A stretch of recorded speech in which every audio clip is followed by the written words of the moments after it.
בחג השבועות קיבלנו את התורה. הדיבור הראשון שהקדוש ברוך הוא אמר לעם ישראל, אנוכי השם אלוקיך אשר הוצאתיך מארץ מצרים. לכאורה, למה לא פתח ואמר, אנוכי השם אלוקיך אשר בראתי שמיים וארץ? בריאת שמיים וארץ יש מאין. היא דבר הרבה יותר נעלה ביציאת מצרים, שזה היה דבר חד פעמי. אלא באים לומר שיציאת מצרים זה לא היה דבר חד פעמי.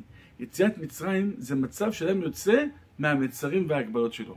בא הקדוש ברוך הוא ואומר, אנוכי השם אלוקיך אשר הוצאתיך מארץ מצרים. כמו שביציאת מצרים הוצאתי אתכם ממצרים, מהשעבוד לגאולה, אותו דבר גם היום, גם עכשיו, אני מוכן להוציא אותך מכל המצרים וההגבלות שלך. רק תרצה לצאת משם. ברגע שאדם יעשה פעולה אחת של יציאה מההגבלות שלו, אז זה הקדוש ברוך הוא ייתן לו את הכוח ויוציא אותו לגמרי מכל הדברים שמפריעים לו לעבוד את השם. כפי שאומר המדרש, פתחו לי פתח כפתחו של מחט, ואפתח לכם פתח כפתחו של אולם.